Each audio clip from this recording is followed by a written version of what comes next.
শ্রী রামচন্দ্র বাদ গেলেন না, তার সঙ্গে এই নিয়ে কেউ কোনো কথা বলেনি। এমনকি শ্রী রামচন্দ্রের মতামত জানতে চায়নি কেউ, সরাসরি বাদ। হ্যাঁ, দুর্গাপুরের নরেন্দ্র মোদীর সভার আমন্ত্রণ পত্রে নেই জয় শ্রীরাম স্লোগান। রামের বদলে জয় মা দুর্গা, জয় মা কালী পরিষ্কার ছাপা আছে আমন্ত্রণ পত্রে। কিন্তু কেন? বিজেপির দেশ কাঁপানো স্লোগান জয় শ্রীরাম বাংলায় কেন বাদ? সোজা উত্তর এই যে বছর ঘুরলেই রাজ্যে বিধানসভা নির্বাচন।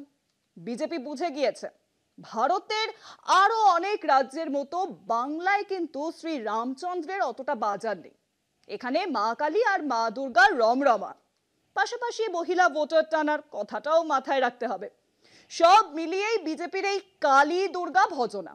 পাশাপাশি অবাঙালি তকমা ঝেড়ে ফেলে বাঙালি হয়ে উঠতে চাইছে গেরুয়া শিবির। কিন্তু মনে রাখবেন, দরকার পড়লে যারা ভগবান শ্রীরামচন্দ্রকে পর্যন্ত এক নিমেষে বাতিল করে দিতে পারে, দরকার ফুরলে মানে ভোটে জিতে গেলে আপনাকে আমাকে তারা কি কি করবে তার কিন্তু কোনো ঠিক নেই।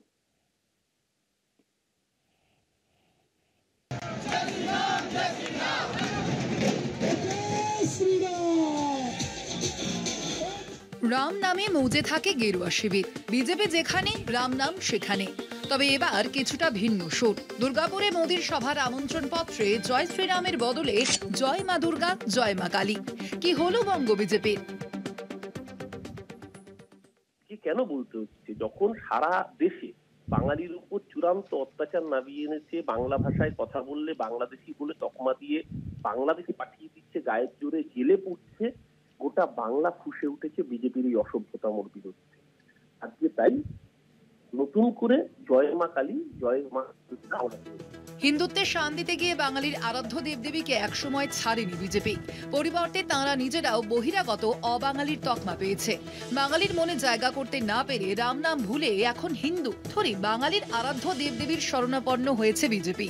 শেষমেশ মোদীর মুখেও উধাও রাম নাম। দুর্গাপুরের সভামঞ্চ থেকে বক্তৃতা শুরু করলেন জয় মা কালী, জয় মা দুর্গা বলে। जय मां काली,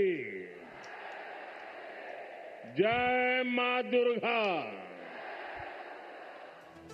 পাশাপাশি অবাঙালি বিজেপির মুখ ও মুখোশের তত্ত্ব কার না জানা দাবি করছেন বিরোধীরা। আসলে উনি দেখাতে চান আমি তোমাদের লোক। কখনো গঙ্গাপুত্র হয়ে যান, কখনো উনি বায়োলজিক্যাল প্রধানমন্ত্রী বলেন। এগুলো আমরা বলছি না, উনি বলেন, উনি করেন। বাংলায় ভোট এসে গেছে, এখন এসব দেখিয়ে বাংলার মানুষকে বলতে চাইছেন যে আমি তোমাদের লোক। এটাই হচ্ছে আসল। ভোট মিটে যাবে, আবার সব আবার নিজের জায়গায় চলে যাবে। শুধুই কি বঙ্গীয়করণের চেষ্টা, নাকি রাজনৈতিক অঙ্ক রয়েছে? বছর ঘুরলেই রাজ্যে ২৬-এর বিধানসভা ভোট। মুসলিম ভোট ও মহিলা ভোট যে কোনো রাজনৈতিক দলের কাছেই বড় ভোট ব্যাংক হতে পারে। আর তা আঁচ করেই নতুন রাজ্য সভাপতির দায়িত্ব গ্রহণের পর বিজেপির শ্রমিক দলের গতানুগতিক কিছু ছক ভাঙার কথা বলেছিলেন। শ্রমিকের শপথ গ্রহণের মঞ্চেও শ্রীরামের পরিবর্তে স্থান পেয়েছিল মা কালীর ছবি। চেষ্টা করছে বিজেপি, কিন্তু আদৌ কি সফল হবে তারা? এতদিনের উগ্র হিন্দুত্ববাদ, অবাঙালি, বহিরাগতের তকমা ভেঙে কি তারা মানুষের মনে স্থান পাবেন? উঠছে প্রশ্ন। কলকাতা টিভি।